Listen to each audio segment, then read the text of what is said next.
Hi, and welcome to the archive of history. Close your eyes for a moment and imagine darkness, not the comfortable darkness of a modern bedroom where you might be lying now, but a darkness so complete, so absolute, that you cannot see your own hand before your face. Now add to that darkness the distant tolling of church bells echoing across stone and timber, the faint glow of a single torch flickering in the distance, and the knowledge that you are standing in one of the greatest cities in all of Christendom. This is Paris, but not the Paris of glittering lights and wide boulevards. This is the medieval city, a labyrinth of narrow streets and looming shadows, a place where the night belongs not to romance and beauty, but to danger and mystery. Tonight we will walk together through the streets of this ancient city in the hours between dusk and dawn, experiencing what it truly meant to live and move in the darkness of the 14th century. We will encounter the people who inhabited the night, from monks at prayer to thieves in hiding. We will smell the air, thick with wood smoke and human waste. We will hear the sounds that filled the darkness, from the watchman's cry to the scurrying of rats in the gutters. We will discover a world that existed 6 centuries before electric light transformed the human experience of night itself. Before we drift off, I am always curious to know where my listeners are tuning in from and what time it is that they are listening tonight. Let me know in the comments. Now, settle into comfort. Let the glow of your screen fade away, and allow the noise of the modern world to fall silent around you.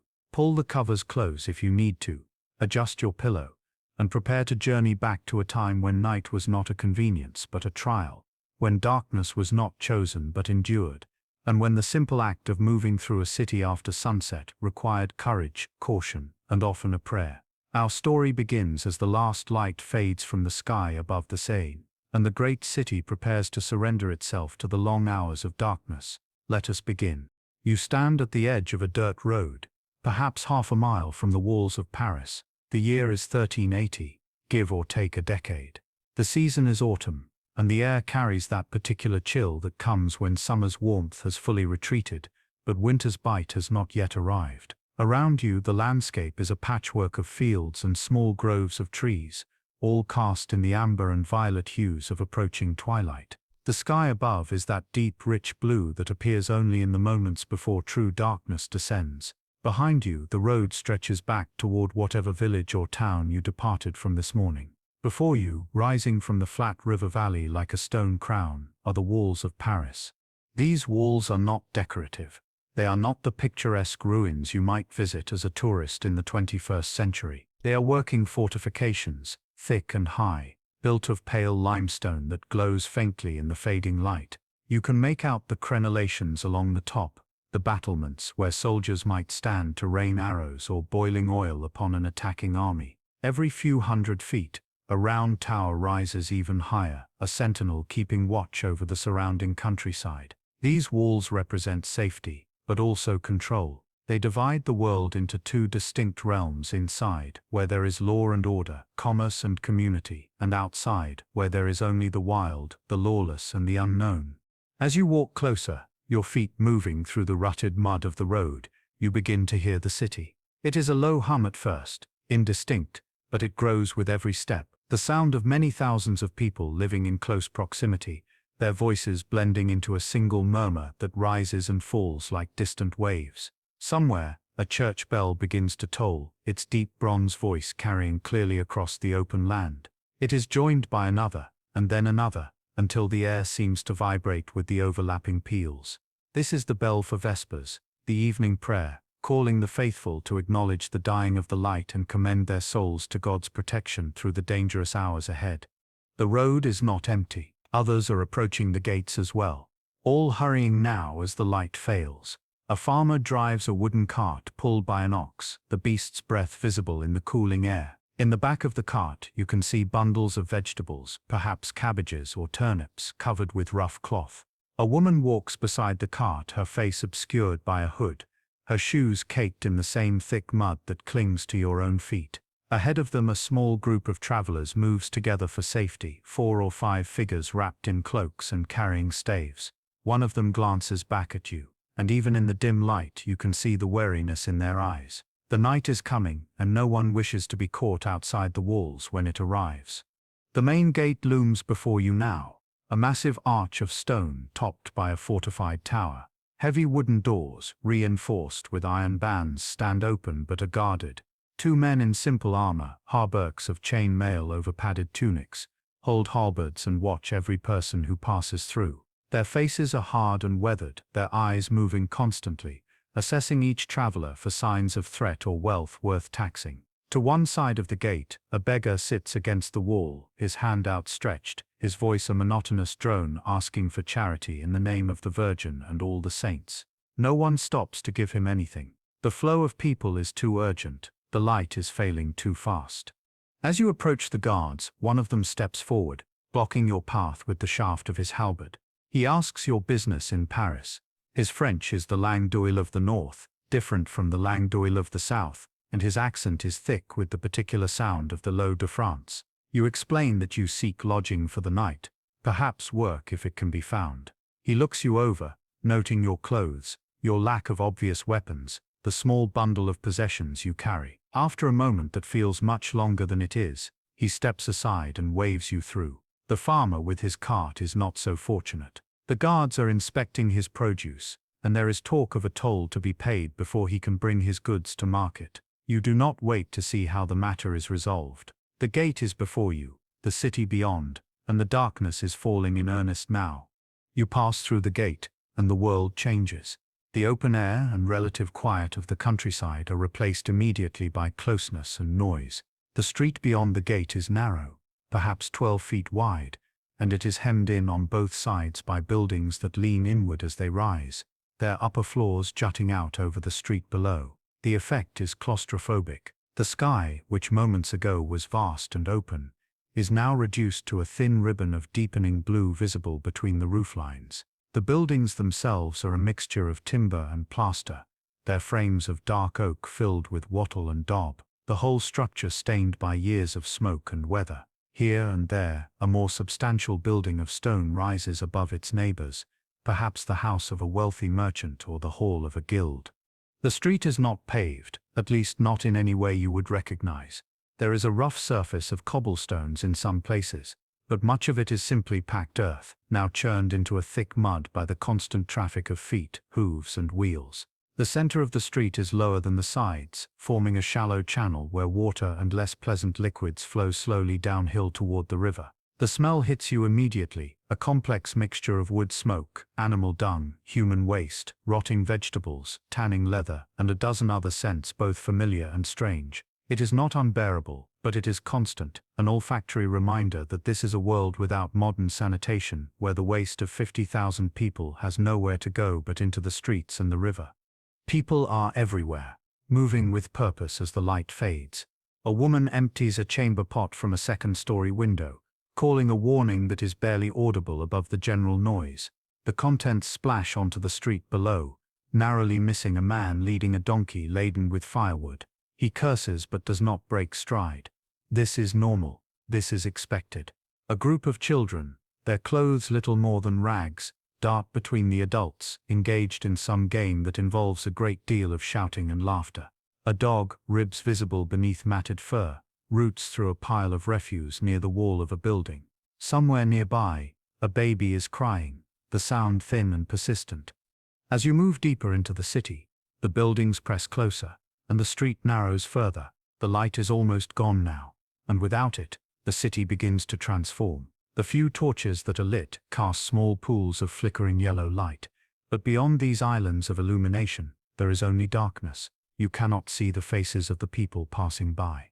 You cannot see what lies in the shadows between buildings. The noise changes too, becoming less defined, more menacing. Every footstep echoes. Every voice seems to come from nowhere, and everywhere at once. This is the Paris of the night, and it is a different city entirely from the one that exists in daylight. The bells have stopped their calling for vespers, but now another sound takes their place. From somewhere ahead, a voice rings out, strong and clear despite the distance. It is the city watch, a man employed by the municipality to patrol the streets and call the hours. His cry is ritualized, almost a chant. Oyez, bon Jan, fermez vos portes et fenêtres, il est 8 heures. Ye. Good people, close your doors and windows. It is 8 o'clock. The warning is clear, the curfew is in effect. Anyone found on the streets without legitimate business or a torch to light their way may be arrested, fined, or worse. You need to find shelter, and quickly. The street you are on branches into 3 smaller lanes, each disappearing into darkness. You choose the one that seems to lead toward the center of the city, reasoning that there will be inns and taverns where a traveler might find a bed for the night. The lane is even narrower than the main street, barely wide enough for 2 people to pass each other without turning sideways. The buildings on either side lean so far inward that their upper stories nearly touch, creating a tunnel of wood and plaster. The ground is treacherous here, slick with mud and unidentifiable slime. You move slowly, carefully, one hand extended to touch the wall for guidance. A door opens ahead, spilling sudden light into the darkness. The silhouette of a man appears, and he empties a bucket of something into the street before retreating and slamming the door shut. The light vanishes, and the darkness returns, thicker than before. Your eyes, which had begun to adjust, are now useless again. You wait, breathing in the cold night air, listening to the sounds of the city around you. There are voices, muffled by walls and distance. There is the sound of footsteps, irregular and cautious, coming from somewhere behind you. There is the creak of timber settling, the skitter of claws on stone, the faint ringing of a distant bell marking the quarter hour.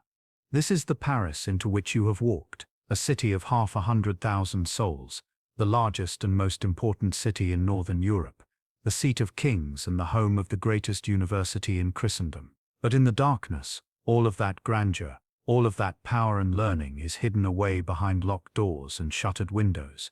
What remains is the night itself, vast and unknowable, filled with dangers both real and imagined, and you are in it. A stranger in the dark, trying to find your way through a maze of streets that have no names and no signs, guided only by instinct and the faint hope that somewhere ahead there is light and warmth and safety. The journey through this night has only just begun. You continue down the narrow lane, moving by feel as much as by sight. The wall beneath your fingers is rough, a mixture of exposed timber frame and crumbling plaster.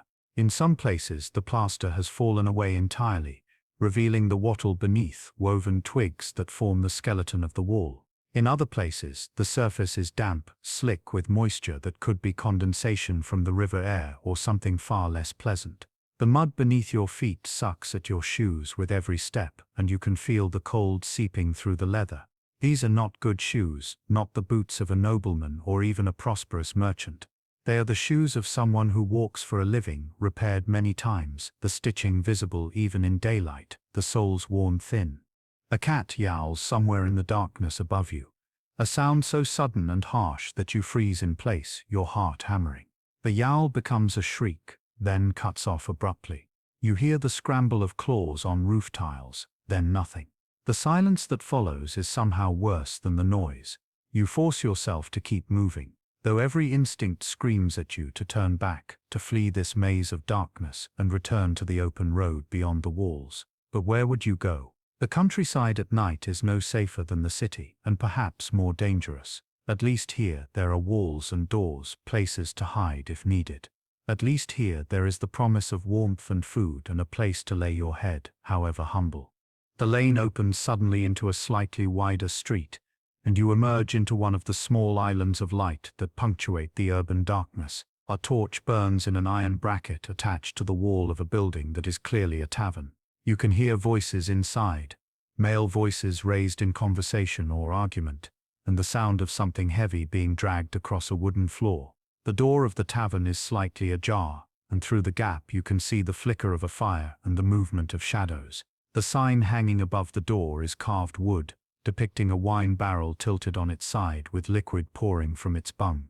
You cannot read the words painted beneath the image, but the message is clear enough. This is a place where drink can be had, and where drink is sold, there is usually food and sometimes lodging. You push open the door and step inside, and the change is so profound that it takes a moment for your senses to adjust. The first thing that hits you is the warmth. A fire burns in a large hearth at the far end of the room, real flames dancing over logs that crackle and spit. The heat is almost overwhelming after the chill of the street, and you can feel your face beginning to flush, your fingers tingling as blood returns to them. The second thing is the light. The fire provides most of it, but there are also several tallow candles burning on a long wooden table where a group of men sit hunched over cups and bowls. Tallow candles do not smell pleasant, the rendered animal fat producing a thick, greasy odor as it burns, but the light they provide is precious, and no one complains. The room is not large, perhaps 20 feet square, with a low ceiling of dark beams stained by years of smoke. The floor is hard-packed earth, damp in places where liquid has been spilled and not cleaned up. The walls are the same timber and plaster as every other building in the city, but here they are decorated with a few pathetic attempts at comfort. A woven hanging depicting a hunting scene, faded and moth-eaten. A shelf holding several clay jugs and wooden cups. A string of garlic and dried herbs hanging from one of the beams. The furniture is rough but sturdy, built to withstand years of use and abuse. The table where the men sit is scarred with knife cuts and stained with wine and ale. The benches on either side are worn smooth by countless bottoms. The tavern keeper emerges from a back room, a short, broad man with a leather apron stretched across his considerable belly, and a face that suggests he has sampled his own wares extensively over the years. His eyes are small and shrewd, assessing you in an instant. A traveler, clearly, but not a wealthy one. Someone who might pay for a cup of wine and a bowl of soup, but is unlikely to spend lavishly. He jerks his chin at you in greeting, a gesture that is neither welcoming nor hostile, merely transactional. You ask if there is room for the night. He considers, then nods. There is space in the common room upstairs, he says, shared with whoever else takes lodging tonight. The price is 3 deniers for the bed, and 2 more if you want supper. It is not cheap, but it is not robbery either. You nod and produce the coins from the small purse tucked into your belt, counting them out carefully into his waiting palm. He grunts acknowledgement and tells you to sit. The meal will come when it is ready. You choose a spot at the end of the long table, as far from the other occupants as the space allows. They glance up as you sit, their eyes reflecting the firelight, but they say nothing and quickly return to their conversation. Their French is rapid and heavily accented, the dialect of Paris mixed with what might be the Picard speech of the north. You catch fragments, something about the price of grain, a complaint about the tax collectors, a ribald joke that prompts harsh laughter. These are working men, perhaps craftsmen or laborers, people who have earned their meager wages through the sweat of their brow, and now spend a portion of those wages on the temporary comfort of wine and companionship. The tavern keeper returns with a wooden bowl and a clay cup. The bowl contains a thick soup, or perhaps a thin stew. It is difficult to tell in the dim light. You can make out chunks of something floating in a brownish liquid, pieces of bread soaked soft, perhaps some root vegetables, possibly a scrap of meat, though you cannot be certain. The cup is filled with wine, but this is not the wine of nobles. It is thin and sour, more water than grape, the kind of drink that exists solely to make the city's questionable water safer to consume. You drink it anyway, and you eat the soup, using a wooden spoon that has been used by hundreds of mouths before yours. The taste is bland, heavy with salt and the faint bitterness of old fat, but it is hot and filling, and in this moment, that is enough. As you eat, you become aware of the sounds of the tavern settling around you. The conversation of the men at the table rises and falls in rhythm with their drinking. One of them produces a small knife and begins carving something from a piece of wood, the soft scraping of blade against timber adding to the ambient noise. The fire pops and hisses as sap in the wood ignites. From somewhere upstairs comes the sound of footsteps, heavy and slow, crossing the floor. A woman's voice calls something indistinct, and a man's voice answers. The door to the street opens, admitting a gust of cold air and another traveler, this one better dressed than you, with a cloak of good wool and boots that look new. The tavern keeper greets him with considerably more warmth. Time moves strangely in the tavern. Without the external markers of the sun or the regular tolling of bells, it is difficult to know how long you have been sitting here. The candles burn down, and the tavern keeper replaces them without comment. One of the men at the table stands, sways slightly, and makes his way unsteadily to the door, disappearing into the night. Another takes his place, emerging from the back room where the tavern keeper keeps his wine casks and his private stores. The fire is fed with fresh logs, and the heat pulses outward in waves. Eventually the tavern keeper indicates that it is time for those seeking beds to go upstairs. You follow him and 2 other men up a narrow staircase that is more ladder than stairs, each step groaning under the weight. The upper floor is a single long room beneath the steep pitch of the roof. The ceiling is so low that you must duck to avoid the beams. Arranged along both walls are straw pallets, crude beds consisting of nothing more than canvas sacks stuffed with straw and laid directly on the floor. Some are already occupied, shapeless forms wrapped in cloaks or blankets, their breathing heavy in the close air. The smell up here is worse than downstairs, a concentrated mixture of unwashed bodies, damp wool, and the musty odor of old straw. You claim one of the empty pallets near the staircase, reasoning that proximity to the exit might be useful if trouble arises in the night. You have nothing to use as a pillow except your bundled cloak, and no blanket except your own body heat and the warmth rising from the tavern below. You lie down on the straw, feeling it compress and crackle beneath you, and stare up at the dark beams of the ceiling. Through gaps in the roof tiles, you can see tiny points of starlight, cold and distant. The sounds of the city filter up through the floor. Voices, footsteps, the barking of dogs, the occasional cry of the watch calling the hour. Sleep does not come easily. The straw is uncomfortable, poking through the canvas in a dozen places. The man on the pallet next to yours snores with a wet, rattling sound that suggests illness or too many years of breathing the smoke-filled air of workshops and taverns. Someone across the room mutters in their sleep, words that might be prayer or nightmare. You shift position, trying to find some configuration of limbs and straw that does not immediately produce new discomfort. The cold is beginning to creep back in now that you are no longer moving, no longer warmed by food and drink. It seeps up from the floor and down from the roof, settling into your bones. And yet, despite the discomfort, despite the strangeness and the proximity of strangers and the sounds of the night, there is something almost comforting about this place. You are inside.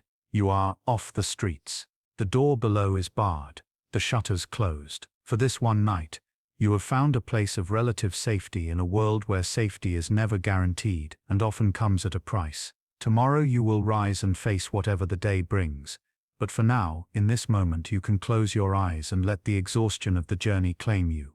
The last thing you hear before sleep takes you is the distant tolling of a bell, marking an hour you cannot identify, calling across the rooftops of Paris to remind the faithful that even in sleep they are watched over by forces both divine and earthly, both benevolent and judgmental, and that the night, for all its terrors, will eventually give way to dawn.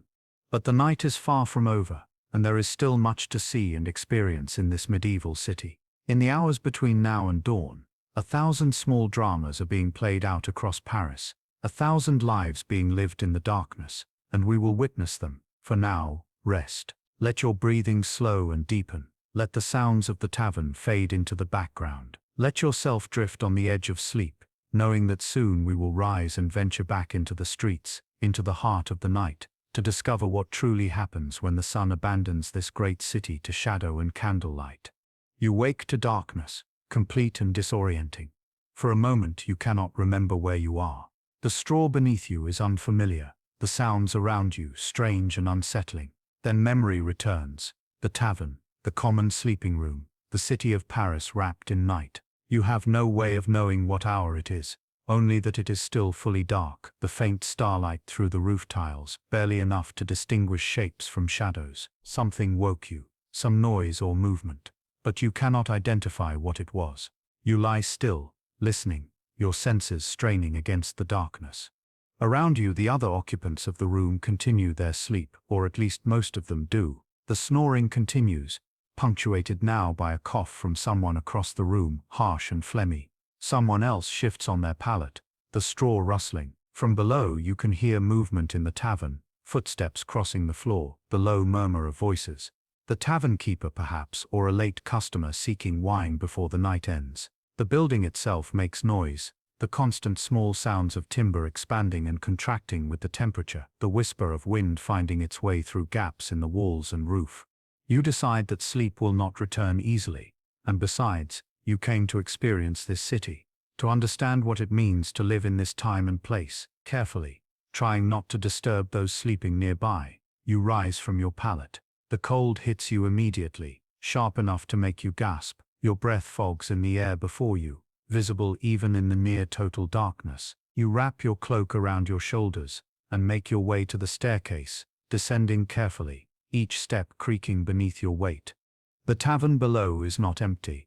The fire has been built up again, and by its light you can see the tavern keeper sitting at one of the tables, a cup before him, his head nodding as he fights sleep. He looks up as you descend, his expression wary until he recognizes you as one of his paying guests. He says nothing, merely watches as you cross to the door. You wonder if he will try to stop you, if leaving the tavern at this hour violates some rule, but he makes no move. Perhaps he assumes you are going out to relieve yourself in the street, a common enough necessity in a building with no indoor facilities. You lift the heavy wooden bar that secures the door, pull it open just enough to slip through, and step out into the Paris night.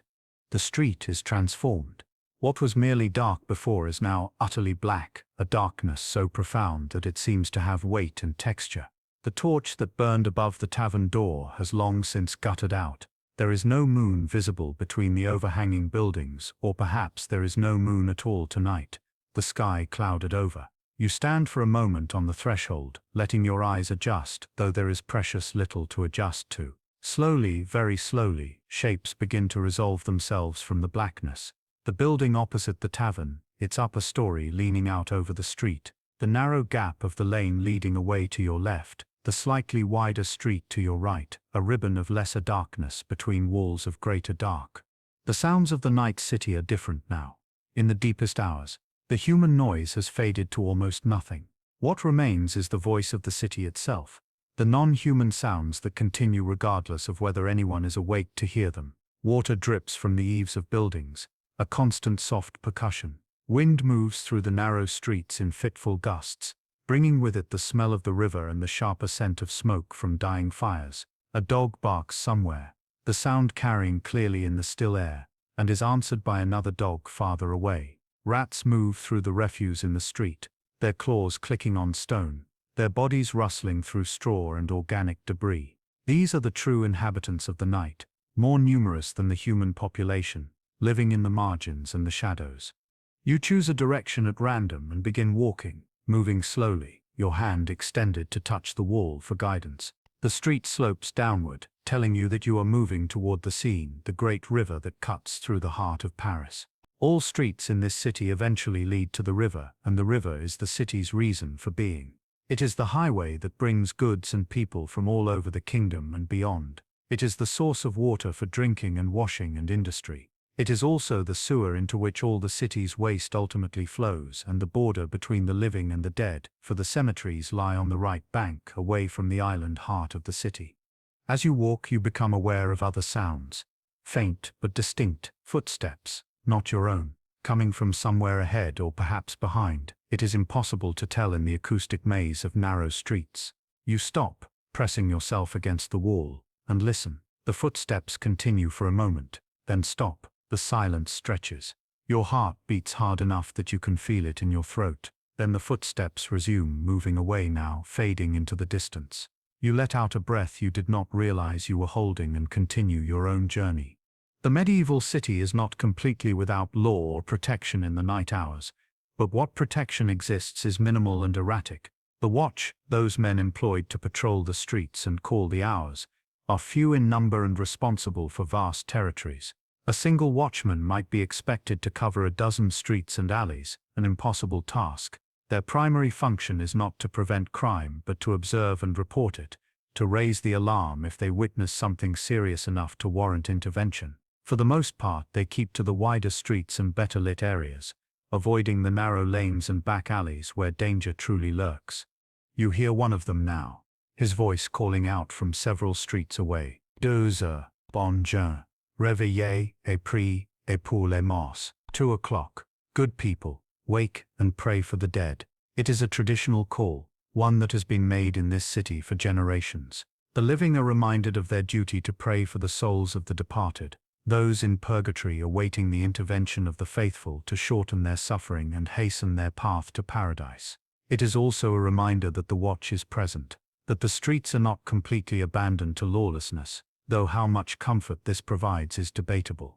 The slope of the street becomes more pronounced, and you can smell the river now, a complex odor of water and mud and decay. The buildings on either side are changing too, becoming more substantial, built of stone rather than timber and plaster. These are warehouses and merchants' houses, the structures of commerce that cluster along the riverbank. You emerge suddenly onto a wider street that runs parallel to the Cine, and here there is marginally more light. The sky is visible, a strip of very dark blue scattered with stars, and it provides just enough illumination to see by. The Cine itself is a dark ribbon flowing from east to west, its surface reflecting the starlight in broken fragments. The current is steady but not strong, and you can hear the soft lapping of water against the stone embankments. During the day, this stretch of river would be crowded with boats, barges carrying cargo, fishermen casting nets, ferries transporting people from one bank to the other. Now there is only silence and the smell of water. Well, not complete silence. From somewhere downstream, you can hear the creak of wood and the gentle splash of oars. Someone is on the river, rowing through the darkness. Who they are and what their business might be at this hour is a mystery, and not one you are inclined to investigate. You turn and follow the riverside street, moving westward. To your left, the buildings of the city rise in layers, tier upon tier of structures climbing the slope away from the river. To your right, beyond the embankment, the Seine flows, dark and cold and ancient. This river has been here since long before the Romans came, and it will be here long after Paris has turned to dust. It was the original attraction that brought people to this place, the reason the Celtic Parisii tribe established their settlement on the island in the middle of the current, the island that is now the Île de la Cité, the heart of the medieval city. You walk for perhaps 20 minutes, passing darkened warehouses and silent workshops. Here and there, a faint glow marks a building where someone is awake and has lit a candle or lamp. A baker, perhaps, beginning the long process of preparing bread for the morning market. The ovens must be heated hours before dawn to be ready to bake when the dough has risen. Or it might be a coppersmith or a candle maker, craftsmen whose work requires careful attention and who labor through the night to meet their orders. The guild regulations are strict about quality and timing, and those who fail to deliver their goods on time can face heavy fines or expulsion from the guild. Ahead you see the dark mass of a bridge spanning the river. This is one of the ancient crossings. Not yet the elaborate stone bridge that will one day be famous, but a sturdy wooden structure on stone pilings, wide enough for carts to pass and lined on both sides with small buildings. Even in the darkness, you can make out the shapes of these structures, 2 and 3 stories tall, their facades hanging over the water. These are shops and houses, occupied by merchants and craftsmen who pay premium rents for the privilege of living and working on the bridge itself. During the day, the bridge is a marketplace, a bustling corridor of commerce. Now it is silent and dark, the shutters closed, the doors barred. You do not cross the bridge. Instead, you continue along the riverbank, drawn by some instinct toward the island, toward the ancient heart of the city. The Île de la Cité is where Paris began, and it remains the center of power, both religious and secular. It is the location of the Cathedral of Notre Dame, the greatest church in France, a building so massive and magnificent that it took over a century to construct and still stands unfinished in places, scaffolding clinging to its western towers like the rigging of a ship. It is also the site of the royal palace, the residence of the king when he is in Paris, though in this period, the monarchs of France have been spending more time at other palaces, leaving the Île de la Cité to the church and the courts.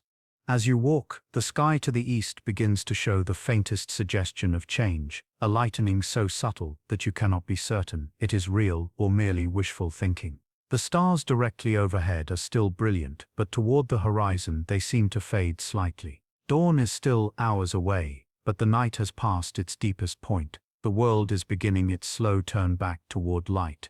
You notice details now that were invisible before: the texture of the stone walls, the arrangement of the buildings, the small signs of human habitation, even in the darkness, a piece of cloth hanging from a window, perhaps a signal of some kind, or simply laundry left out, a wooden sign creaking in the wind, advertising a trade you cannot read but can guess at from the carved image, a shrine set into the wall of a building, a small niche containing a painted wooden figure of the Virgin Mary, her blue robes faded, her face serene in the starlight. Someone has left an offering of dried flowers at her feet. The sound of bells comes to you from across the water, from the island.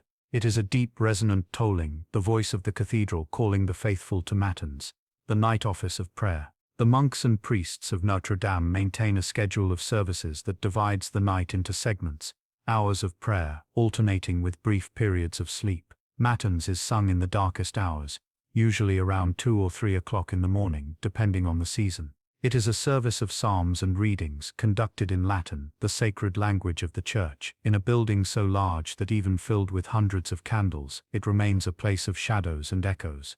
You imagine the scene inside the cathedral, the monks in their black robes, the light of the candles reflecting off the gilded altar, the smell of incense heavy in the cold air, the chant rising and falling in the ancient rhythm of the plain chant. You imagine the sound filling the vast space, echoing from the stone vaults, reaching up toward the invisible ceiling lost in darkness. It is a sound that has been made in this place for generations, a human voice raised in praise and petition, an attempt to bridge the gap between the earthly and the divine, to hold back the darkness with song and light and faith. The bells fall silent, and the night settles back into itself. You stand on the bank of the Seine, looking across the water toward the dark mass of the island, and you feel the immensity of this city and this moment. You are one person among 50,000, a single consciousness in a vast web of lives being lived in parallel. Around you, in the darkness, people are sleeping and waking, praying and sinning, loving and hating, being born and dying. The city contains all of this, holds it all in its web of streets and buildings, and continues on, night after night, century after century, indifferent to the individual but shaped by the collective. The cold is beginning to bite through your cloak now, and you realize that you have been standing still for too long. You turn away from the river and make your way back into the labyrinth of streets, moving toward the tavern and the promise of warmth and eventually, dawn. The return journey through the dark streets brings you into contact with others who, like you, are abroad in the hours when most of the city sleeps. These are the people of the night, those whose work or circumstance requires them to be active when others rest. And each one you encounter tells you something about the complex machinery that keeps this medieval city functioning. The first person you see is a hunched figure moving slowly along the center of the street, bent under the weight of a wooden yoke across their shoulders. From each end of the yoke hangs a bucket, and even in the darkness, you can smell what those buckets contain. This is a night soil collector, one of the people employed in the least desirable but most essential job in the city. The waste of 50,000 people must go somewhere, and while much of it simply flows into the streets and eventually the river, there are those who make a living by collecting it from cesspits and selling it to farmers outside the walls who use it to fertilize their fields. The collector does not acknowledge your presence, does not even look up as you pass. Their world has contracted to the immediate space around them. The weight of the yoke, the necessity of not spilling the contents of the buckets, the knowledge that this load must be carried to the collection point before dawn. You wonder about their life, this person whose face you cannot see and whose name you will never know. Were they born to this work, following a parent into the trade, or did misfortune bring them here, some chain of bad luck or poor choices, that left them with no option but to embrace this occupation that others will not touch? The medieval world is rigid in its hierarchies, but it is also surprisingly fluid in its failures. A man can fall from comfort to destitution with shocking speed, and once fallen, the climb back is nearly impossible. You pass other workers as well. A baker's apprentice, barely more than a boy, struggles with a heavy basket of loaves, freshly baked, their warmth visible as steam in the cold air.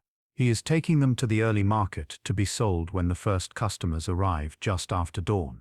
His face is pale with exhaustion, and there is flour in his hair and on his clothes. He has likely been awake all night, tending the ovens, kneading dough, learning the craft that might one day lift him from apprentice to journeyman, and if he is fortunate and skilled, eventually to master with his own shop.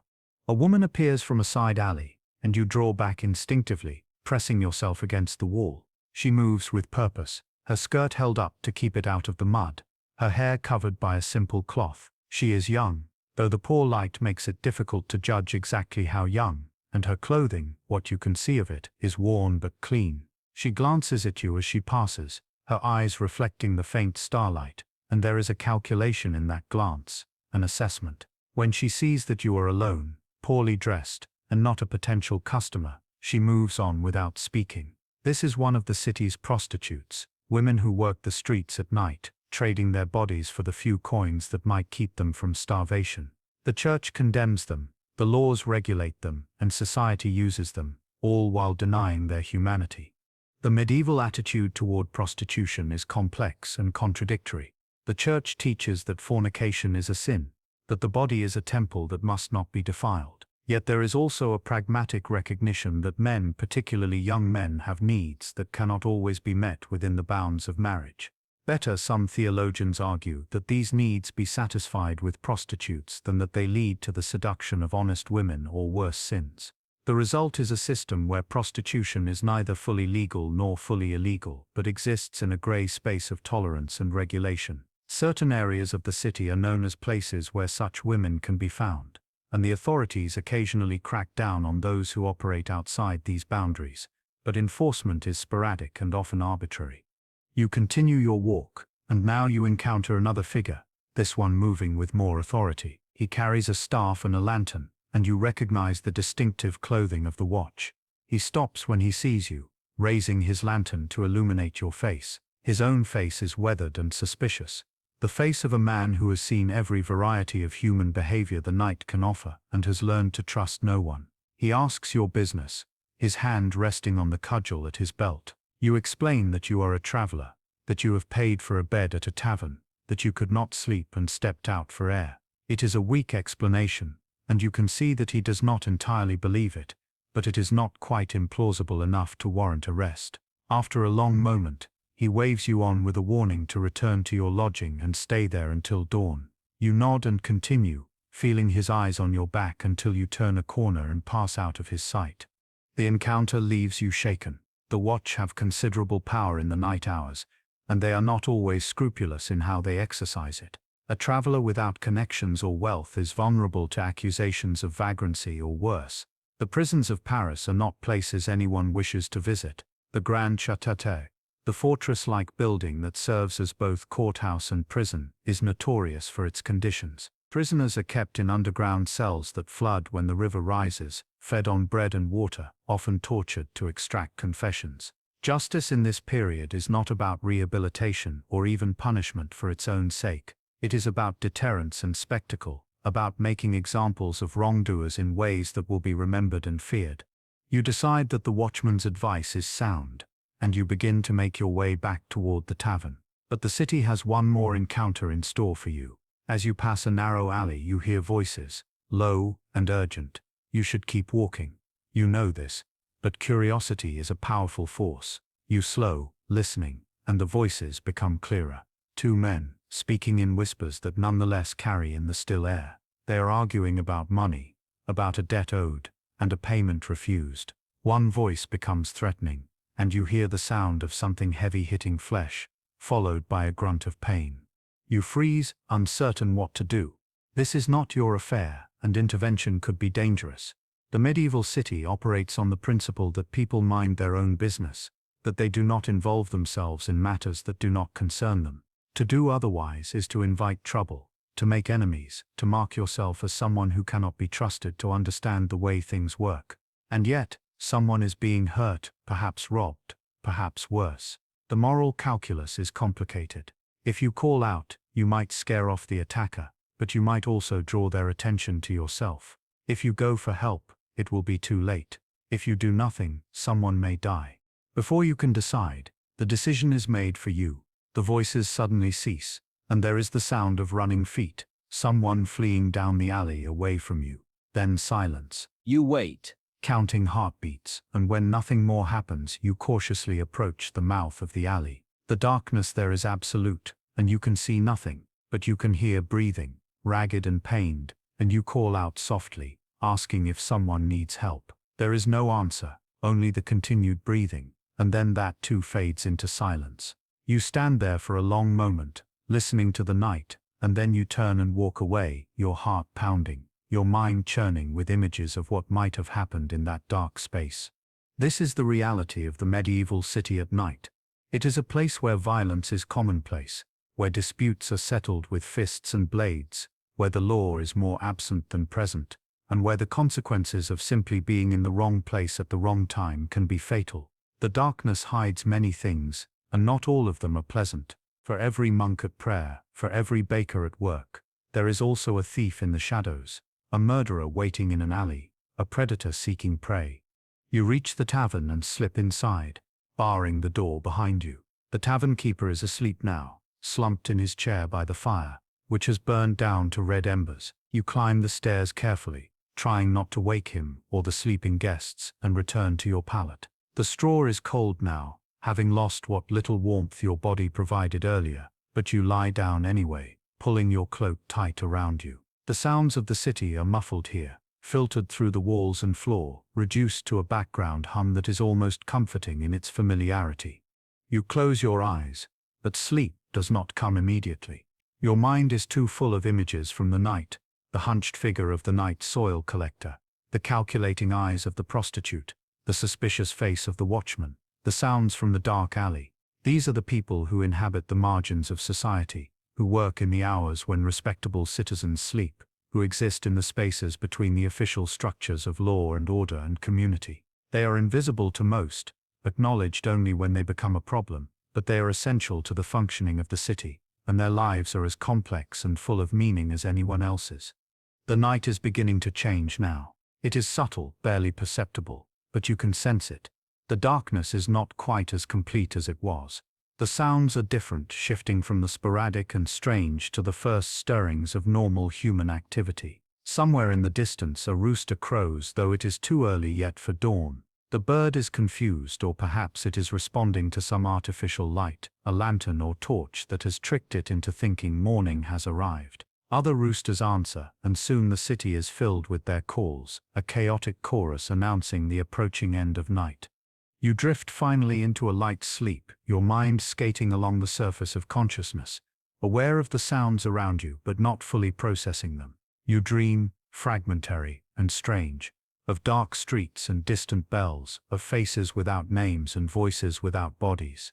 In the dream you are walking through Paris again, but the city is different, transformed into a maze where every street leads back to the same place, where the buildings lean in so close that they touch overhead, blocking out the sky entirely. You are searching for something, though you do not know what, and you are being followed by something you cannot see, something that stays just behind you, no matter how fast you walk.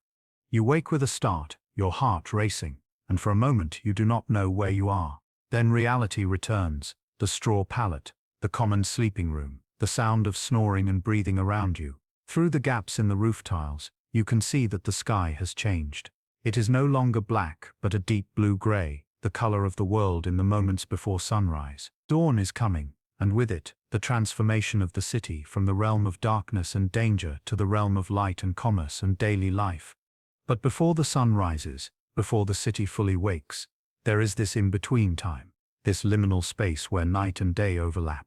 And it is in this space that some of the most important activities of the city take place, activities that require darkness, but also require the approaching end of darkness, the promise that the work will be finished before the full light of day reveals what has been done.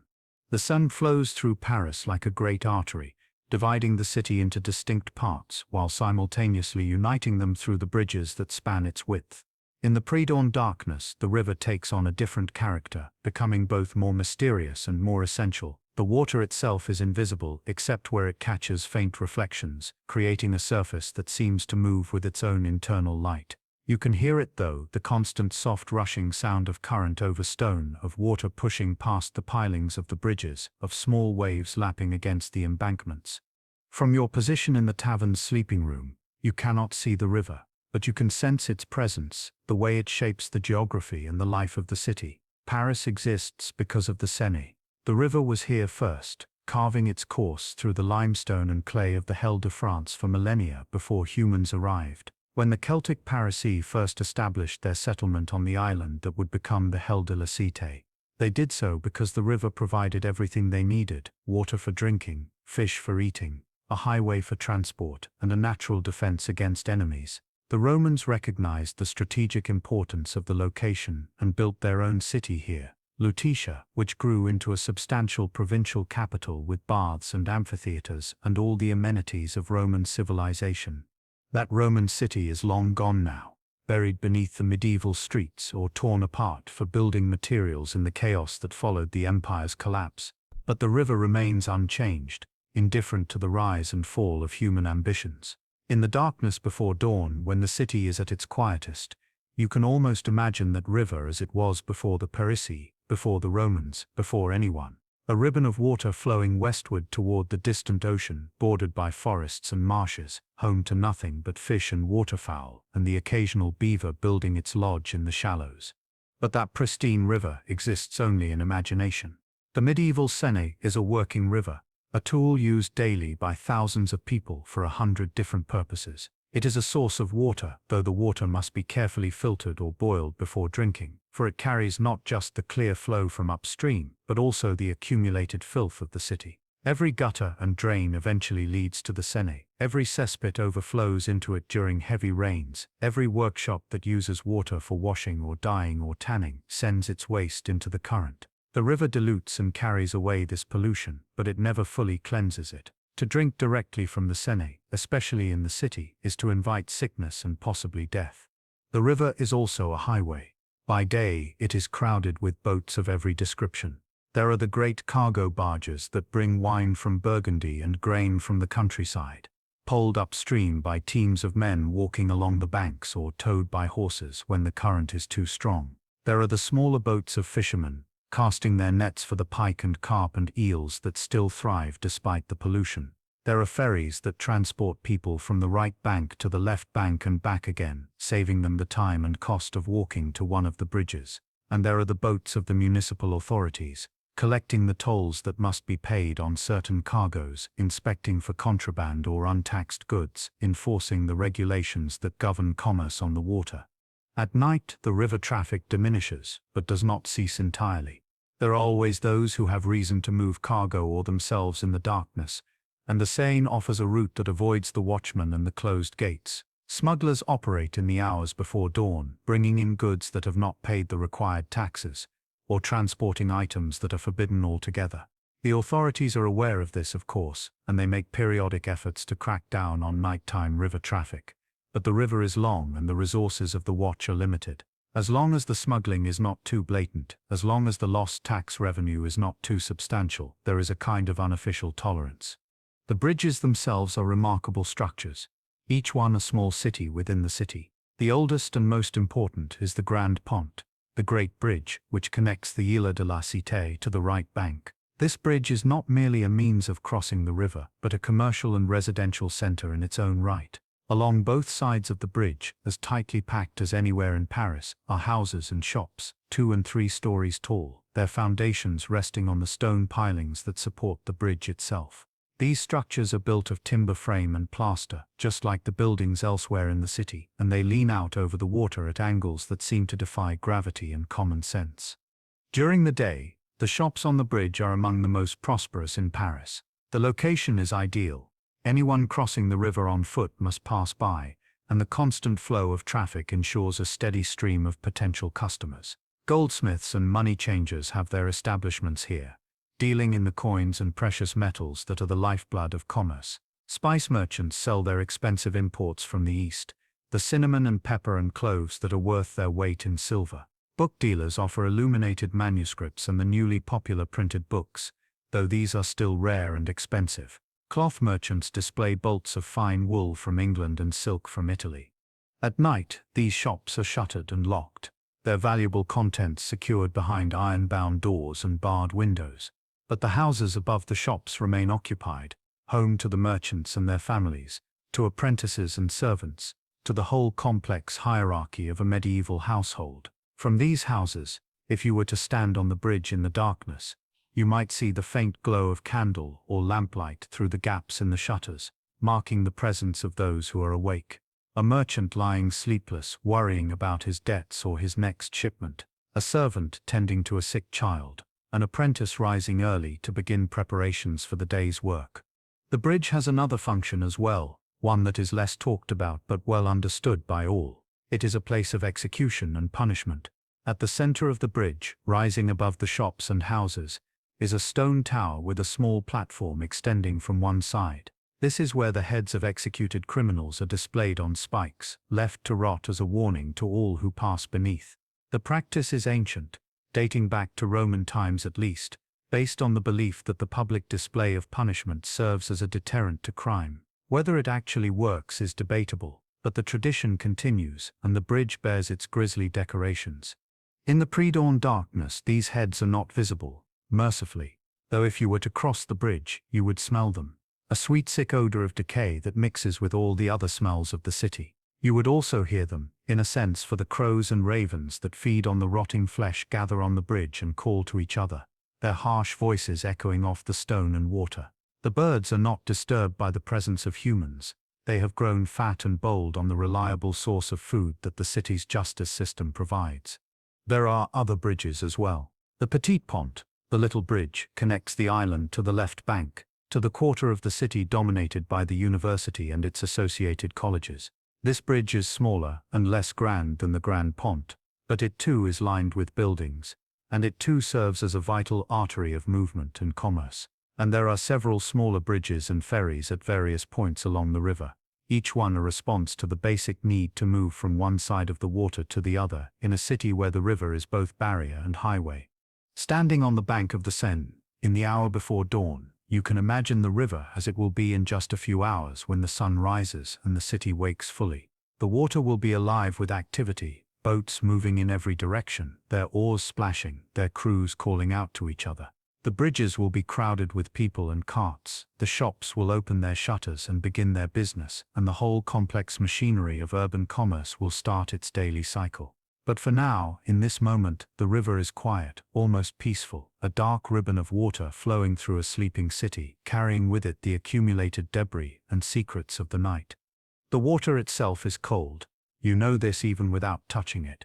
In autumn and winter, the sea is cold enough to kill, and every year bodies are pulled from its depths, victims of accident or violence or despair. Suicide by drowning is not uncommon, despite the Church's teachings that to take one's own life is to commit a mortal sin that condemns the soul to eternal damnation. For some, the misery of life outweighs the fear of hell, and the river offers a quick if terrible end. The bodies are usually found downstream, caught against the pilings of a bridge, or washed up on a muddy bank, bloated and unrecognizable. The river is also a boundary between the worlds of the living and the dead in a more literal sense. On the right bank, beyond the commercial districts and the houses of the wealthy, lie the great cemeteries of Paris. The largest is the Cemetery of the Innocents, a vast walled enclosure where the common people of the city are buried. The cemetery is old, very old, its soil enriched by centuries of decomposition, layer upon layer of bodies returning to the earth. There are no individual graves for most of the dead, no markers to identify who lies where. Instead, there are common pits, great trenches dug into the soil, into which the bodies are placed in tiers, separated by layers of lime and earth. When a pit is full, it is sealed, and a new one is opened. Around the edges of the cemetery are covered galleries, arcades lined with bones. These are the charnel houses, where the bones of the long dead are exhumed to make room for the newly dead and stacked in decorative patterns, femurs and skulls arranged in rows, creating walls of bone that serve both as memorial and as stark reminder of mortality. The charnel houses are open to the public, and during the day, people walk through them, contemplating their own deaths, praying for the souls of the departed, and sometimes conducting business, for the cemetery is also used as a marketplace and meeting place, a place where life and death mingle in ways that would seem bizarre to later centuries. But all of this is invisible in the darkness. The river flows, indifferent and eternal, and the city sleeps around it, and you stand on the bank feeling the cold and the weight of history pressing down on this place. The Seine has seen everything. It has carried the boats of Caesar's legions and the bodies of plague victims. It has reflected the light of fires set by Viking raiders and the glow of torches held by mobs during riots. It has frozen solid in the worst winters, solid enough to walk across, and it has flooded in the wettest springs, drowning the lower streets and filling the cellars with foul water. It will outlast this city, outlast you, outlast everyone who is alive in this moment.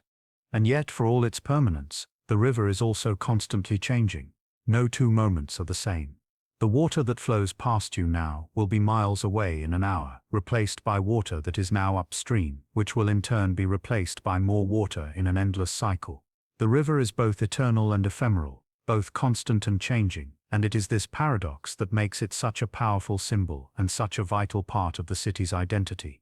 As the sky continues its slow brightening, shifting from black to dark blue to a lighter blue-gray, The details of the river begin to emerge from the darkness. You can see the far bank now. A low line of buildings and trees. You can see the nearer bridge, its stone pilings rising from the water, the dark shapes of the structures built on top of it. You can even see the surface of the water itself, ruffled by the current, reflecting the growing light of the sky. A bell rings out from the island, from the Cathedral of Notre Dame, its voice deep and commanding. It is the bell for Lauds, the morning office of prayer, calling the monks and clergy to their devotions. Other bells join in, from other churches and monasteries across the city, until the air is filled with their overlapping peals. The sound seems to come from everywhere and nowhere, echoing off the water and the stone, announcing to all who can hear that the night is ending, that dawn approaches, that the city is waking. You turn away from the river and begin the walk back to the tavern, moving through streets that are no longer completely dark. There is light now, real light, not just starlight and the faint glow of distant fires, but the pale grey light of approaching dawn. It transforms the city, reveals what was hidden, makes familiar what was strange. The streets are still largely empty, but here and there you see signs of life, a door opening, a figure emerging, a cart beginning its journey to market. The city is stirring, and soon it will be fully awake, and the night, with all its mysteries and dangers, will be nothing more than a memory. The Hell de la Cité rises from the Seine like a ship of stone, its western end carved into the shape of a prow that cuts through the current. This island is the ancient heart of Paris, the place where the city began and where its most important institutions still reside.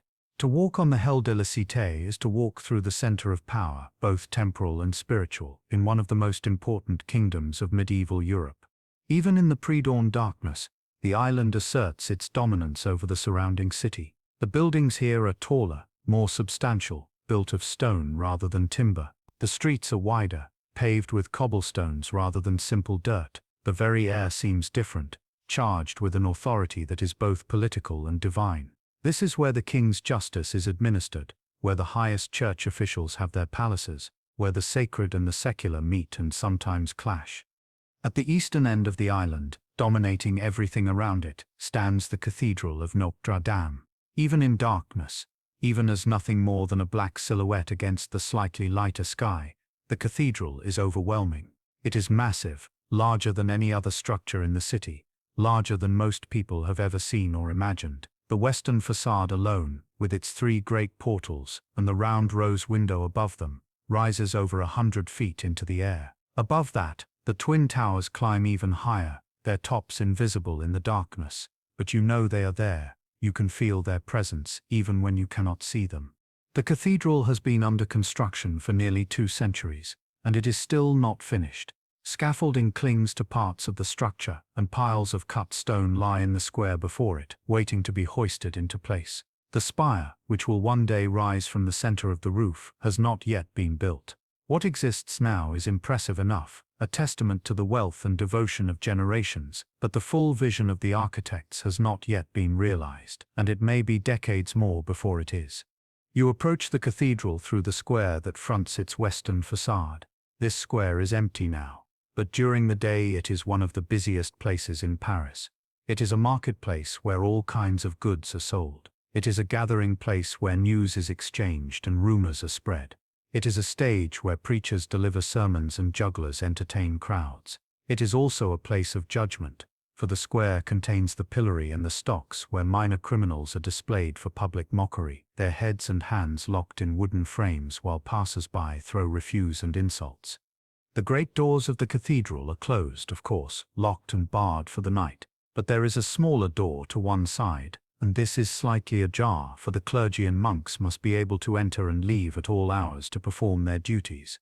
You slip through this door and find yourself inside the cathedral, and the change is so complete that for a moment you can only stand still, trying to make sense of what you are experiencing.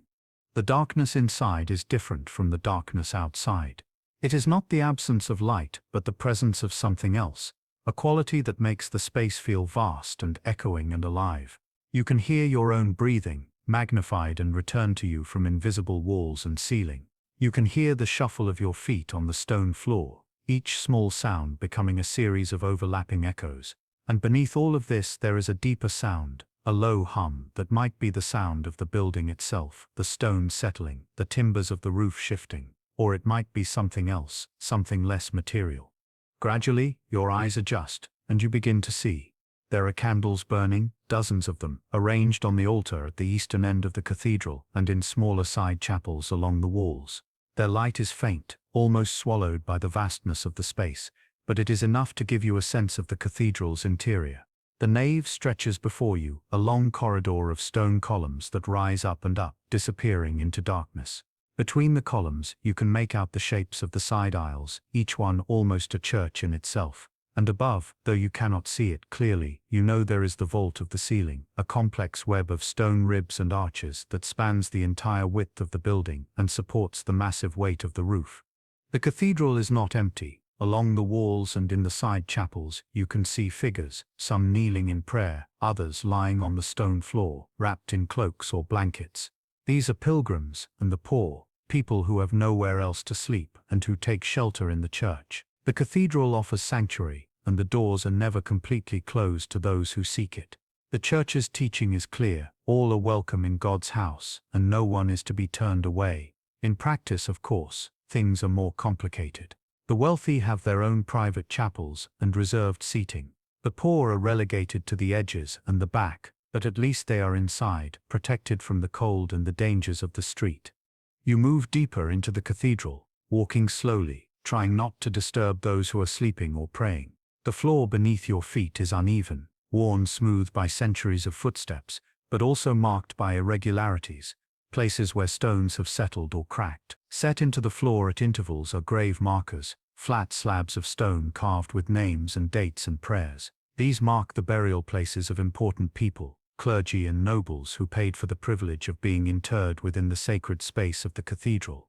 There are hundreds of bodies buried here, layer upon layer, their bones mingling in the earth beneath the stones you walk upon. As you move along the side aisle, you pass the chapels dedicated to various saints. Each chapel is a small room opening off the main space, with its own altar and its own statue or painting of the saint to whom it is dedicated. Some of these chapels are endowed by wealthy families who pay for masses to be said for the souls of their departed relatives. Others are maintained by guilds, the associations of craftsmen and merchants who have pooled their resources to honor their patron saints. In the darkness, the statues and paintings are barely visible, but you can make out enough to see the gilding on the frames, the bright colors of the painted robes, the solemn faces of the holy figures. The smell of the cathedral is complex, a layering of odors that tells the story of its use and age. There is incense, of course, the sweet spicy smell of frankincense and myrrh, burned during services to purify the air and honor God. There is candle wax, both the expensive beeswax used for the altar candles and the cheaper tallow used everywhere else. There is the smell of stone, cold and slightly damp, and the smell of wood from the pews and the choir stalls and the confessionals.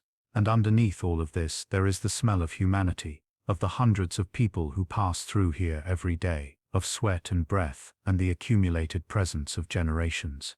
You reach the crossing, the point where the nave intersects with the transept, the arms of the cathedral that extend to the north and south. This is the physical and spiritual heart of the building, directly beneath where the spire will one day rise. Above you, though you cannot see it in the darkness, is the central tower, a massive structure that requires the largest and strongest columns to support it. The columns here are thicker than anywhere else in the cathedral, each one a cluster of smaller shafts bound together, rising up to support arches that in turn support the weight above. To your left, the north transept opens into the night through a great rose window, though in the darkness, the window is nothing more than a circular void, absence of stone in the wall. During the day, when the sun shines through it, the window is transformed into a glowing wheel of colored glass, depicting scenes from the Bible and the lives of the saints. The light that passes through it fills the cathedral with shifting pools of red and blue and gold, creating an effect that is almost magical, a demonstration of God's glory made visible through human craft. To the east, beyond the crossing, is the choir, the area reserved for the clergy and monks who perform the daily offices of prayer. This part of the cathedral is slightly elevated, raised above the level of the nave by several steps, marking it as more sacred, closer to the divine. The choir stalls are arranged in rows facing each other, dark wood carved with elaborate decorations, each seat equipped with a small shelf for books and a cushion for the comfort of the singer or chanter. The altar itself is at the far eastern end, a table of stone covered with embroidered cloth and set with gold candlesticks and a jeweled cross. It is toward this altar that the clergy are gathering now, emerging from the sacristy, a side room where the vestments and sacred vessels are kept. They move in silence or near silence, the only sound the soft rustle of their robes and the occasional cough or cleared throat. These are the canons of Notre Dame, the priests who are permanently attached to the cathedral and who are responsible for maintaining its services and its properties. They are dressed in simple black cassocks for the night office, saving their more elaborate vestments for the masses that will be celebrated later in the day. You watch from the shadows as they take their places in the choir stalls, each man moving to his assigned seat with the precision of long practice. There are perhaps 24 of them, though it is difficult to count in the uncertain light. When all are seated, there is a moment of silence, a collective pause, and then the chanting begins. It starts with a single voice, clear and strong, singing the opening words of the psalm in Latin, Deus in adiutorium, meum intend. O God, come to my assistance. The other voices join in, responding Domini ad Deu vandam me festina, O Lord, make haste to help me. The chant is plain chant, also called Gregorian chant, the ancient form of sacred music that has been used in the church for centuries. It is monophonic, a single melodic line without harmony or accompaniment, and it is modal, using scales that sound strange and otherworldly to ears trained on modern music. The rhythm is free, determined not by a steady beat but by the natural accents and flow of the Latin text. The effect is hypnotic, a sound that seems to come from outside of time, connecting this moment to all the other moments when this same chant has been sung in this same place. The service continues with a series of psalms, each one chanted in alternation between the two sides of the choir. After the psalms come readings from Scripture, delivered in a solemn measured voice that carries clearly through the vast space. Then more psalms, then a hymn, then prayers, all following the ancient pattern laid down in the rule of Saint Benedict and refined over centuries of monastic practice. The whole service will last perhaps an hour, and through it all the monks and clergy will stand or sit or kneel according to the prescribed rubrics, their bodies enacting a ritual that is as much physical as vocal or mental. You remain in the shadows, an observer of this sacred drama. You are not required to participate, though you could if you wished. The service is in Latin, which you may or may not understand, but even if the words are incomprehensible, the meaning is clear enough. This is worship, the human attempt to bridge the gap between earth and heaven, to offer praise and petition to the God who created all things and who will one day judge all things. It is a practice that has been performed without interruption for centuries, and it will continue long after everyone now in this cathedral has died and been buried and forgotten. The cathedral around you is not just a building but a statement, a physical manifestation of theology and power. Every element of its design has meaning.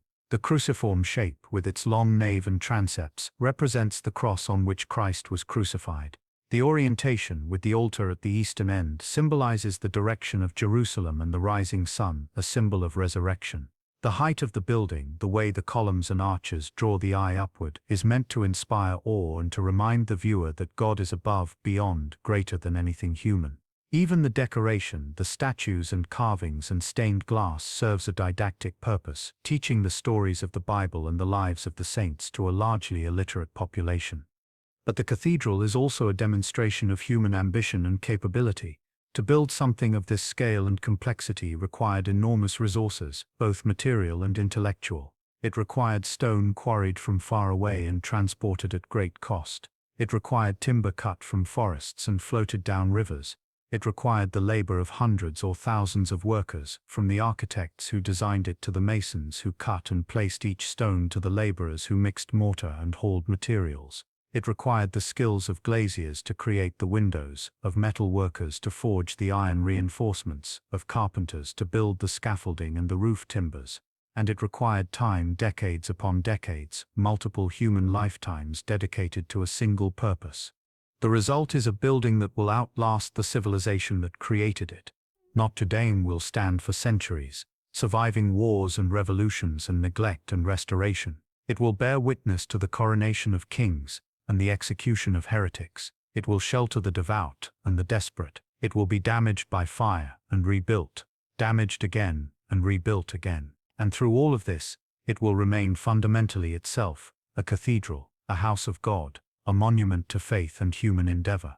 As the service of Lauds draws to a close, the sky outside the windows begins to show the first true signs of dawn. The blackness is giving way to a deep blue, and soon that blue will lighten to pale gray and then to the colors of sunrise. The candles in the cathedral seem dimmer now, their light less essential, and you can see details that were invisible before. The carved capitals atop the columns, each one unique, depicting scenes from scripture or fantastical creatures from the medieval imagination. The worn steps leading up to the altar, hollowed by countless footsteps. The faces of the clergy, tired and drawn from interrupted sleep, but also serene, at peace in their devotions.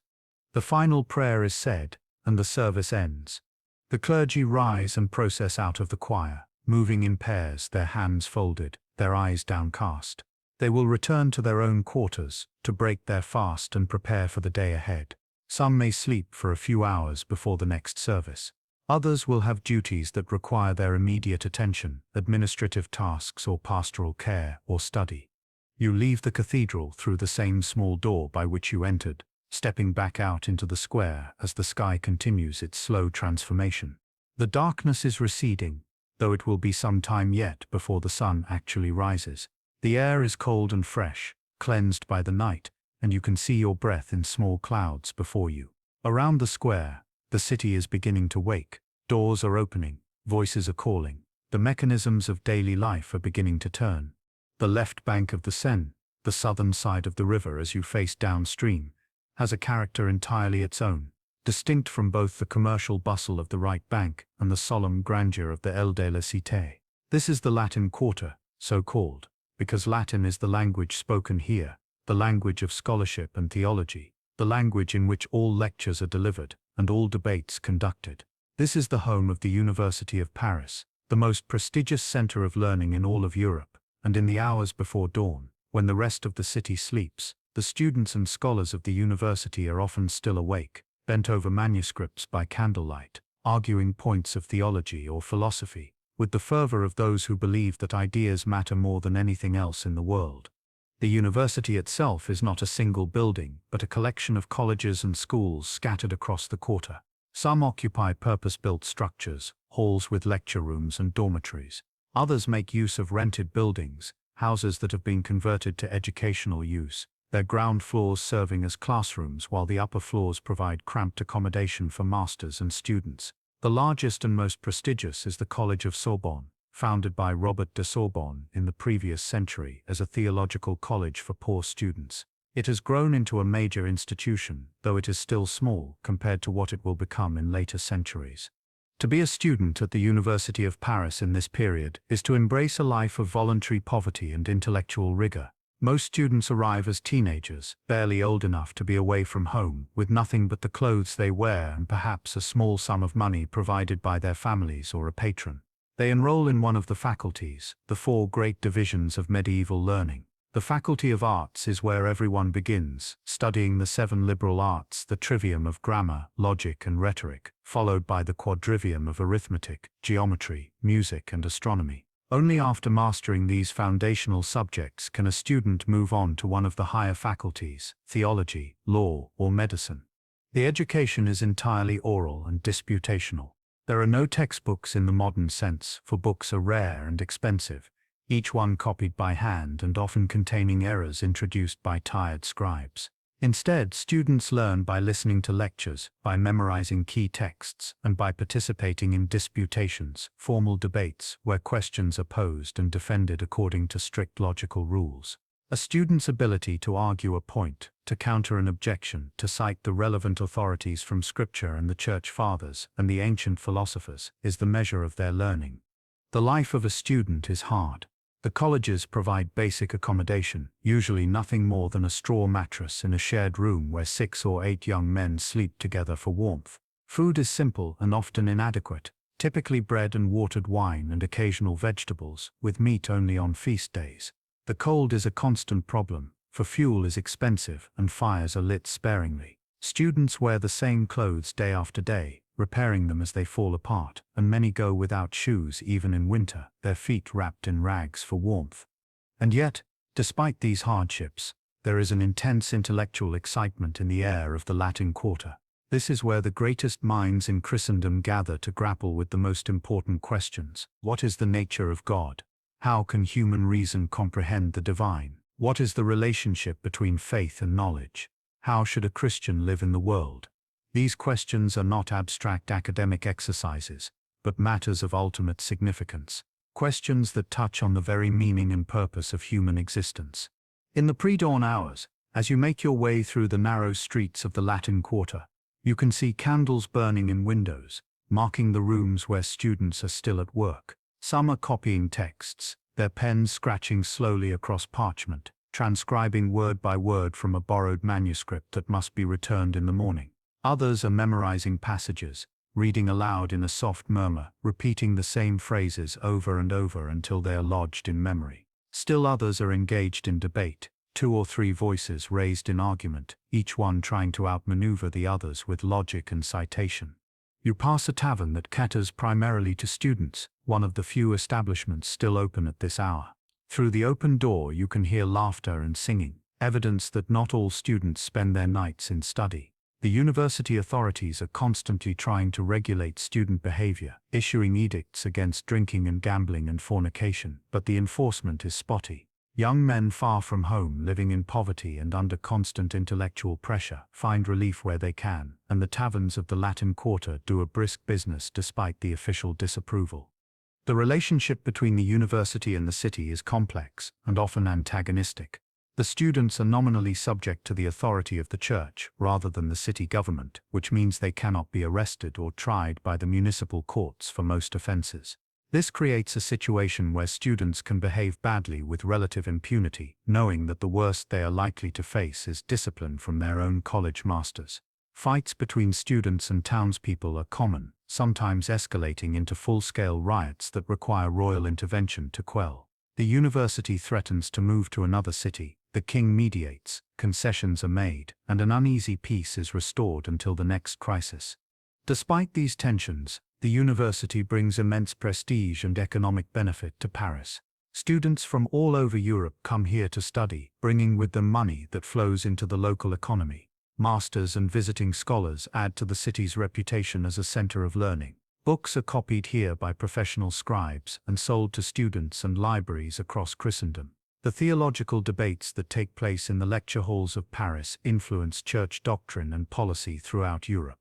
To study at Paris is to be at the center of the intellectual world, and that centrality matters, even to those who are not themselves scholars. You walk past a building where through an open window you can hear a lecture in progress. The master's voice is clear and measured, delivering a commentary on a passage from Aristotle. The students listen in silence, or mostly silence, for occasionally there is the sound of someone shifting position or coughing.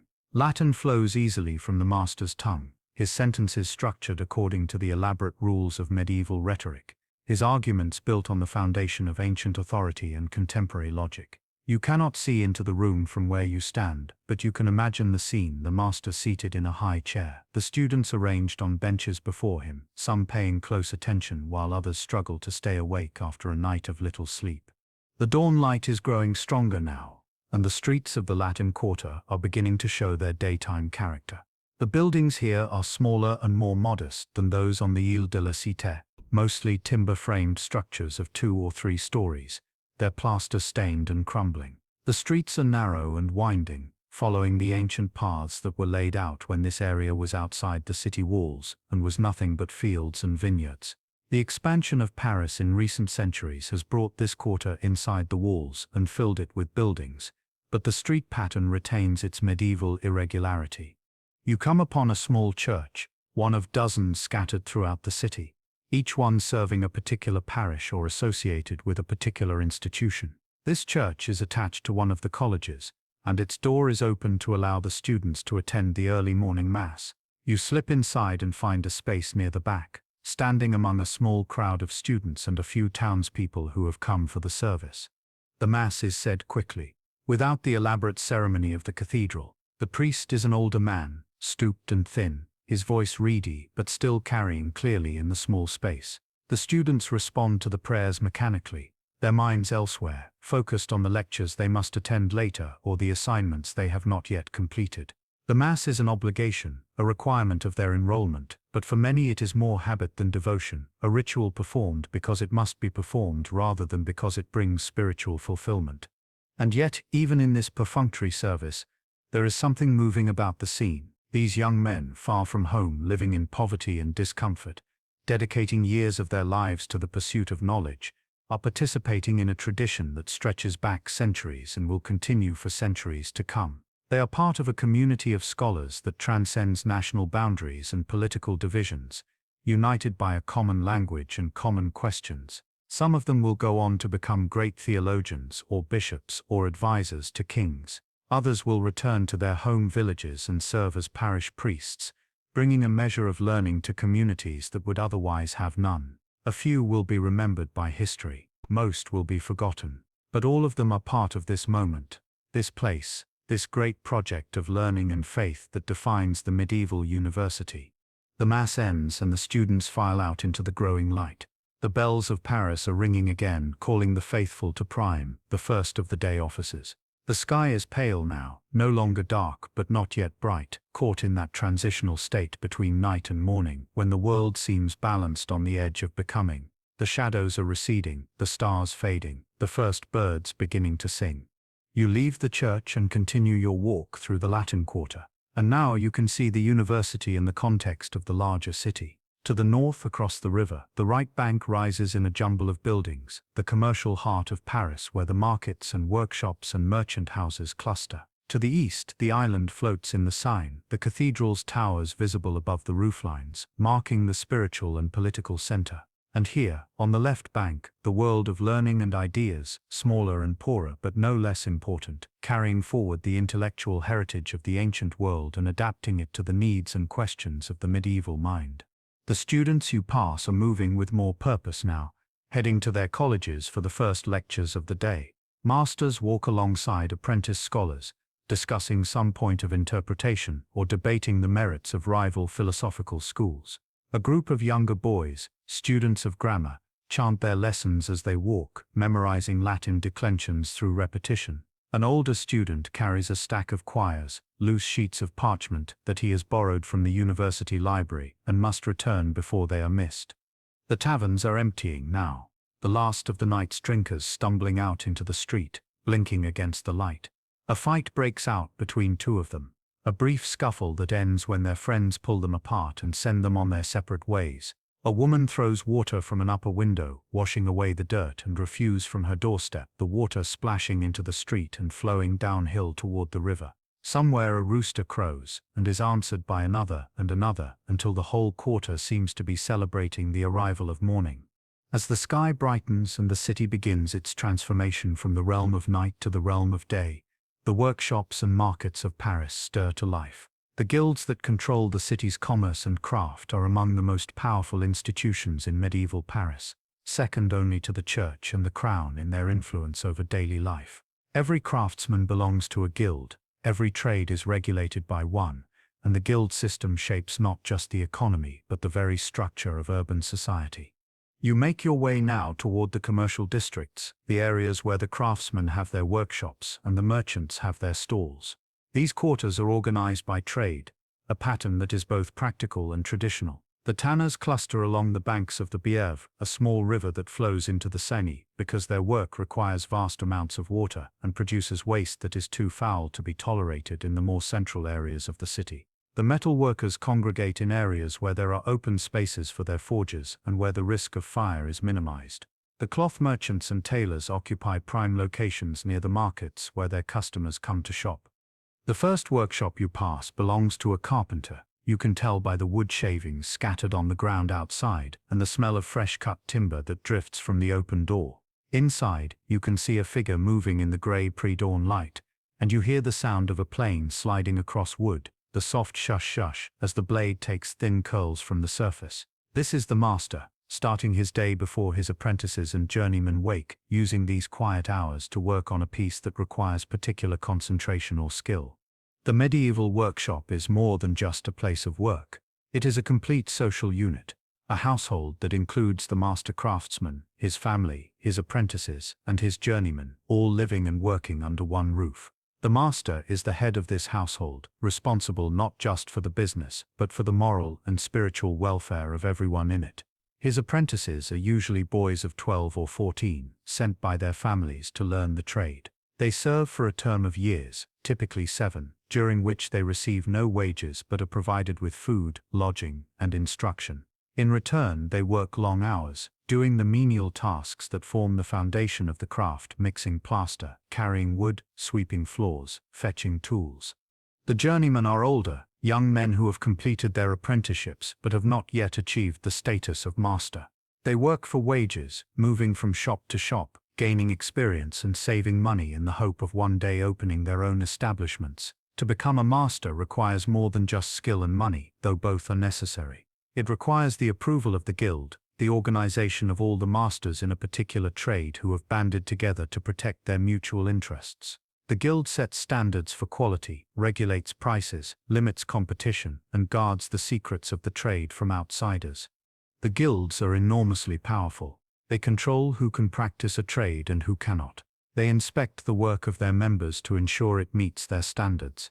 They have their own courts to settle disputes between members. They maintain chapels and altars dedicated to their patron saints. They organize processions and festivals that demonstrate their wealth and solidarity, and they jealously guard their privileges, fighting against any attempt by the king or the city government to infringe on their autonomy. You walk through streets that are waking up, and everywhere you see the signs of guild power and organization. Each trade has its own distinctive symbols and colors. The baker's guild uses the image of a pretzel or a sheaf of wheat. The goldsmiths display their emblem of crossed keys. The vintners show a bunch of grapes. These symbols are carved on signs that hang above shop doors, painted on the walls of guild halls, embroidered on the banners that are carried in processions. A baker emerges from his shop carrying a wooden paddle loaded with fresh loaves, still steaming from the oven. The smell is extraordinary, the yeasty aroma of wheat bread mixing with the cold morning air. He places the loaves in a basket near the door, arranging them for display, and you realize how hungry you are, how long it has been since you ate the thin soup at the tavern. Bread is the foundation of the medieval diet, consumed at every meal, used to sop up stew or soup, sometimes serving as the plate on which other food is placed. The quality of bread varies enormously depending on the grain used. White bread made from wheat flour is expensive and consumed primarily by the wealthy. Darker bread made from rye, or barley, or a mixture of grains is cheaper and more common among the working people. The very poorest eat bread made from whatever grain can be had, sometimes adulterated with chestnuts or acorns or other fillers to make the expensive grain go further. The guilds regulate even the price and quality of bread. The assizes of bread, regulations that date back centuries, specify exactly how much a loaf should weigh depending on the current price of grain. If a baker is caught selling underweight loaves or mixing in too much cheap grain with the expensive wheat, he can be fined heavily, or in extreme cases, dragged to the pillory and punished publicly, while his defective bread is burned or given to the poor. You continue walking, and now the sky is definitely lighter, the darkness retreating to the western horizon. The stars have vanished, and the first touches of color are appearing in the east, pale gold and pink, that promise the coming sunrise. The city is filling with sound now, not the isolated noises of the deep night, but the rising murmur of thousands of people beginning their day. Doors are opening, shutters are being thrown back, voices are calling greetings or instructions or complaints. In a courtyard off one of the larger streets, you find a metalworking shop, the forge already glowing red with heat. The smith is a large man, his arms thick with muscle, his face blackened by soot. He is working a piece of iron, heating it in the forge until it glows cherry red, then pulling it out with long tongs and hammering it on the anvil, each strike ringing out clear and sharp in the morning air. Sparks fly with every blow, brief points of light that arc through the air and die on the ground. The smith works with intense concentration, his eyes never leaving the metal, his hammer falling in a steady rhythm that speaks of years of practice. Beside the forge, an apprentice works the bellows, pumping air into the fire to keep it hot enough to work the iron. It is exhausting work, requiring constant effort, and the boy's face is red with exertion, sweat dripping despite the cold air. But he does not complain, does not slow his pace. To be apprenticed to a smith is to learn one of the most valued and respected trades. Smiths make the tools that every other craftsman needs. They make the nails and hinges and locks that hold buildings together. They make the plowshares and horseshoes and chains that are essential to agriculture. And they make weapons, swords and daggers and armor, though this is a specialized branch of the trade, often reserved for the most skilled masters. The smith finishes shaping the piece of iron, which you now see as a hinge, and plunges it into a bucket of water. The water hisses and steams, and the smell of hot metal and quenching fills the air. The smith examines his work, checking that it has not warped or cracked in the cooling, and apparently satisfied, he sets it aside and reaches for another piece of raw iron to begin the process again. The workshops are all coming alive now, one after another, as masters and journeymen and apprentices begin the work that will occupy them until the light fails again. The cooper is shaping barrel staves, bending them over heat and fitting them into iron hoops. The rope maker is twisting hemp fibers, feeding them through his fingers to create the long cables used on ships and in construction. The candle maker is dipping wicks into vats of melted tallow, building up layers of wax to create the candles that provide light in this world where the night is otherwise dark. You realize that you are witnessing the foundation of medieval prosperity, the skilled labor that transforms raw materials into useful goods. This is not the large-scale industry of later centuries, not the factories and assembly lines and machines. This is handwork, craft, skill passed from master to apprentice through demonstration and practice. The pace is slow by modern standards, but the quality is often extraordinary. A master craftsman takes pride in his work, knowing that his reputation depends on it, that a poorly made piece will be remembered and will harm not just his own business, but that of his sons and grandsons who may follow him into the trade. The guild system, for all its restrictions and regulations, serves an important purpose. It maintains standards, ensures training, provides security for masters and their families. It creates a structure within which craftsmen can prosper while also protecting them from the chaos of unrestricted competition. But it also creates rigidity, makes innovation difficult, and excludes those who cannot afford the fees or who are born outside the system. Like so much in the medieval world, it is an institution that provides both protection and constraint, both opportunity and limitation. As the first rays of sunlight begin to strike the upper stories of the buildings, turning the weathered plaster gold and pink, you feel the night finally releasing its hold on the city. Paris is awake now, fully and completely, ready to begin another day of commerce and craft and prayer and politics and all the complex activities that make up urban life in the 14th century. The transformation is complete. The city of night, dangerous and mysterious and alive with shadows, has become the city of day, familiar and busy and filled with purpose. The sun has risen fully now, climbing above the rooflines, its light streaming down into the streets and courtyards of Paris. The long night has ended, and the city that exists in daylight has fully emerged, bustling and bright and filled with the energy of 50,000 people going about their business. You stand in the street, watching the flow of humanity around you, and you reflect on the journey you have taken through the hours of darkness. You have seen a city that no longer exists, except in fragments of stone and memory. The Paris of the 14th century is gone, swept away by centuries of change and revolution and rebuilding. The narrow streets have been widened or demolished. The timber buildings have burned or collapsed or been replaced with structures of brick and stone. The walls that protected the city have been torn down, their stones carted away to build other things. The Seine still flows, but it has been channeled and bridged and cleaned, its medieval character lost beneath layers of modern engineering. And yet something of that medieval city remains, visible to those who know where to look. The Allées de la Cité is still the heart of Paris, though it is now crowded with government buildings and tourists rather than merchants and pilgrims. Notre Dame still stands, though it has been damaged and restored and damaged again, its stones bearing the marks of centuries. The Latin Quarter still exists, though the University of Paris has long since evolved into something very different from the institution you glimpsed in the pre-dawn hours. The Seine still divides the city into left bank and right bank, still flows from east to west, still carries boats and reflects the sky. The people you encountered during the night, The night soil collector and the prostitute and the watchman and the baker's apprentice are all long dead, their names forgotten if they were ever recorded at all.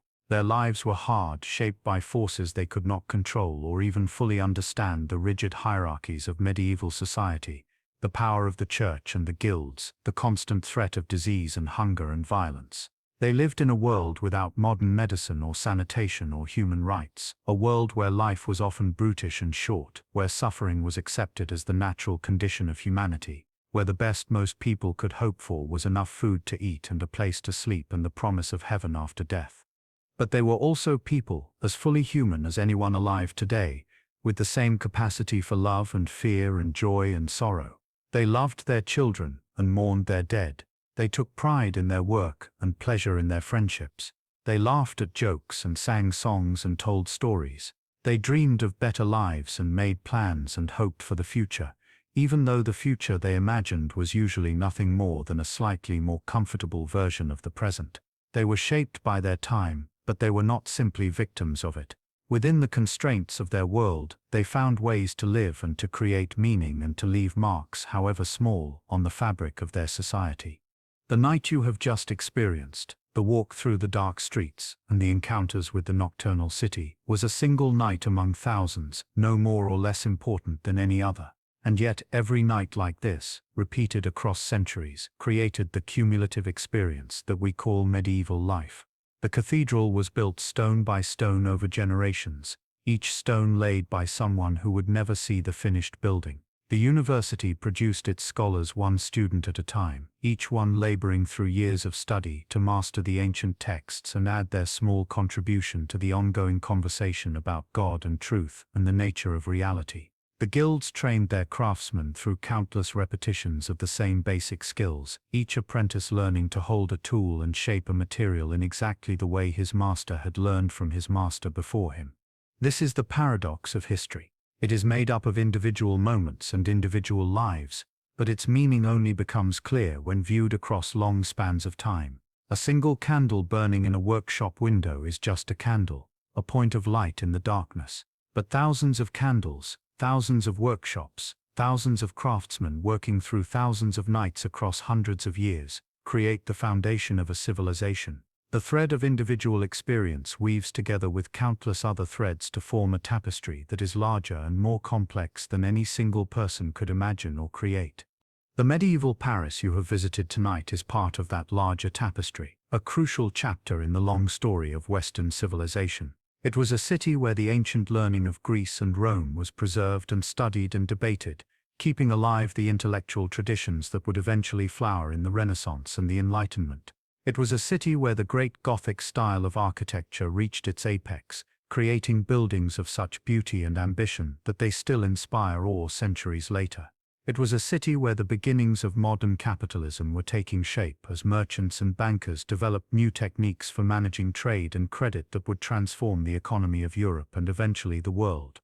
But it was also a city of poverty and disease, of rigid social hierarchies and brutal punishments, of superstition and fear and intolerance. The medieval world was not a golden age. Despite the romanticism with which it is sometimes viewed, it was a hard world, and for most people, life in medieval Paris was a daily struggle for survival with little prospect of improvement and no safety net to catch those who fell through the cracks. As you stand in the morning light, watching the city come fully to life, you carry with you the memory of the night just past. The darkness and the cold, the sounds of the watch calling the hours, the smell of the river and the smoke and the humanity pressed close together in narrow streets. The sight of the cathedral rising from the island, immense and eternal. The voices of the monks chanting in Latin, their song echoing through stone vaults. The flicker of candles in workshop windows, marking the labor of those who work while others sleep. These memories are gifts, glimpses into a world that is radically different from our own, but also fundamentally similar. The technology has changed, the beliefs have evolved, the social structures have been reformed or overturned, but the basic human experiences, the need for food and shelter and safety, the desire for meaning and connection and purpose, remain constant across the centuries. The people of medieval Paris were not so different from us, not in the things that truly matter. They lived and loved and worked and died. and in doing so they created the foundation on which we have built our own world. The night is over now, both the literal night you have experienced and the metaphorical night of the medieval period, that long stretch of centuries between the fall of Rome and the dawn of the modern age. The sun has risen, and Paris continues, transformed and transforming, a living city that carries its past within itself even as it rushes toward the future. The narrow streets may have been replaced by boulevards, the timber buildings by stone, the danger and darkness by electric light and modern security, but the essential character of the city, its identity as a place of learning and craft and commerce and faith, remains. And so, our journey through the night comes to an end. We have walked the streets of medieval Paris, experienced its darkness and its dangers, witnessed its devotions and its daily labors. We have seen a world that no longer exists, except in history books and imagination, but a world that was once as real and immediate as the one we inhabit now. Thank you for walking with me through this long night, for allowing yourself to be transported to another time and place, for opening your mind to the experience of lives very different from your own.